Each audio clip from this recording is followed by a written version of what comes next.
नीचे हुए शहर हों। अंटार्कटिका के बारे में कई ऐसी मिथ्स और मिस्ट्री हैं जिनका आज भी सुराग नहीं लगाया जा सका। अंटार्कटिका दुनिया का वो अकेला कॉन्टिनेंट है जहाँ कोई इंसान नहीं रहता, क्योंकि यहाँ पर टेम्परेचर -90 डिग्री सेल्सियस तक चला जाता है। इसके साथ साथ यहाँ पर 300 किलोमीटर/आवर की स्पीड से बर्फ के तूफान भी आते हैं। इसी तरह अंटार्कटिका दुनिया का सबसे ड्राई कॉन्टिनेंट भी है, इतना ड्राई कि आपको शायद ये जानकर हैरत होगी कि इसे डेजर्ट भी कहा जाता है, क्योंकि यहाँ पर सिर्फ 51 मिलीमीटर बारिश होती है। इस सब के बावजूद पिछले कई 100 साल से बहुत से कंट्रीज अंटार्कटिका का कंट्रोल लेने की कोशिश कर रहे हैं। अंटार्कटिका का ये मैप देखें, इस हिस्से को फ्रांस क्लेम करता है, इस पार्ट को नॉर्वे क्लेम करता है, ऑस्ट्रेलिया इस सारी राइट साइड को क्लेम करता है। इसी तरह ब्रिटेन, चिली, अर्जेंटीना और न्यूजीलैंड भी अंटार्कटिका के कुछ हिस्सों को क्लेम करते हैं। लेकिन आखिर इसकी वजह क्या है? बर्फ की इस तह के नीचे आखिर ऐसा क्या है कि दुनिया की सुपर पावर्स इसका कंट्रोल लेना चाहती हैं? आज हम सॉल्व करने जा रहे हैं अंटार्कटिका की कुछ मिस्ट्रीज, और साथ ही में हम इसकी भी खोज लगाएंगे कि अंटार्कटिका को असल में डिस्कवर किसने किया था। और आखिर में हम ये भी देखेंगे कि इस बर्फ के नीचे आखिर ऐसे क्या राज छुपे हैं जिन्हें दुनिया की सुपर पावर्स जानती हैं और इसीलिए वो अंटार्कटिका का कंट्रोल लेना चाहती हैं।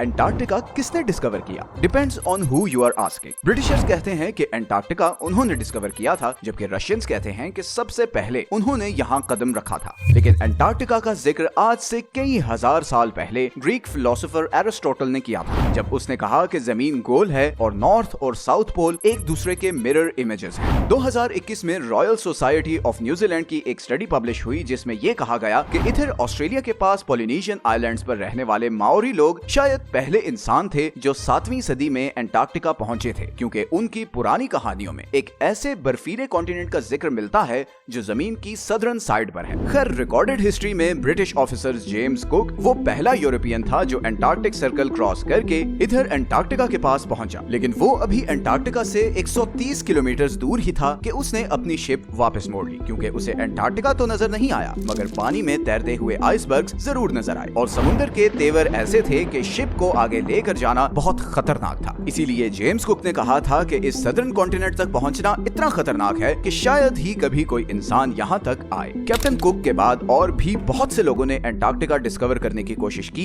मगर वो कामयाब नहीं हो सके। फिर 19वीं सदी के आते ही इकोनॉमिक डोमिनेंस के लिए कंट्रीज के बीच एक कंपटीशन शुरू हो गया। दुनिया अब एक न्यू वर्ल्ड ऑर्डर की तरफ बढ़ रही थी। रिसोर्सेज और नए ट्रेड रूट्स डिस्कवर हो रहे थे, इंडस्ट्रीज लग रही थी। हर कंट्री आने वाली नई सदी में सुपर पावर बनना चाहता था और इसीलिए एक्सप्लोरेशंस उरूज पर थी। ऐसे में 1819 में रशियन एम्पायर ने रशियन एक्सप्लोरर फेबियन वॉन बेलिंग्सहाउसन को ये टास्क दिया कि वो पूरी दुनिया के गिर्द चक्कर लगाए और नई कंट्रीज और कॉन्टिनेंट्स डिस्कवर करे। 1820 में फेबियन ने कैप्टन कुक की प्रेडिक्शन गलत साबित की और यहाँ सदर्न ओशन में पहुंचकर अंटार्कटिका को बहुत करीब से देखा। गो के उसने अंटार्कटिका पर कदम नहीं रखा था, मगर उसे मॉडर्न हिस्ट्री का वो पहला इंसान कहा जाता है जिसने अंटार्कटिका को देखा था। फिर 1900 से 1920s के बीच बहुत से एक्सप्लोरर्स ने अंटार्कटिका का रुख किया। British explorer Robert Falcon Scott 1911 में अपनी टीम के साथ अंटार्कटिका पर उतरा और तकरीबन 400 माइल्स तक आगे गया, मगर फिर खराब मौसम और भूख की वजह से उसे वापस पलटना पड़ा। लेकिन वापसी का ये सफर बहुत ही भयानक साबित हुआ। स्कॉट और उसकी टीम सख्त सर्दी और बर्फानी तूफान में फंस गए और इन सब की मौत हो गई। फिर वर्ल्ड वॉर 1 के बाद बहुत सी कंट्रीज ने यहाँ अपनी टीम्स भेजी और इस कॉन्टिनेंट को क्लेम करने की कोशिश की। 1939 में हिटलर के कहने पर जर्मन एयरफोर्स ने यहाँ नाजी फ्लैग्स भी गिराए ताकि इस एरिया को नाजी जर्मनी के कंट्रोल में दिखा सके। वर्ल्ड वॉर 2 के बाद बहुत सी कंट्रीज ने यहाँ अपने रिसर्च स्टेशन सेटअप किए और यहीं से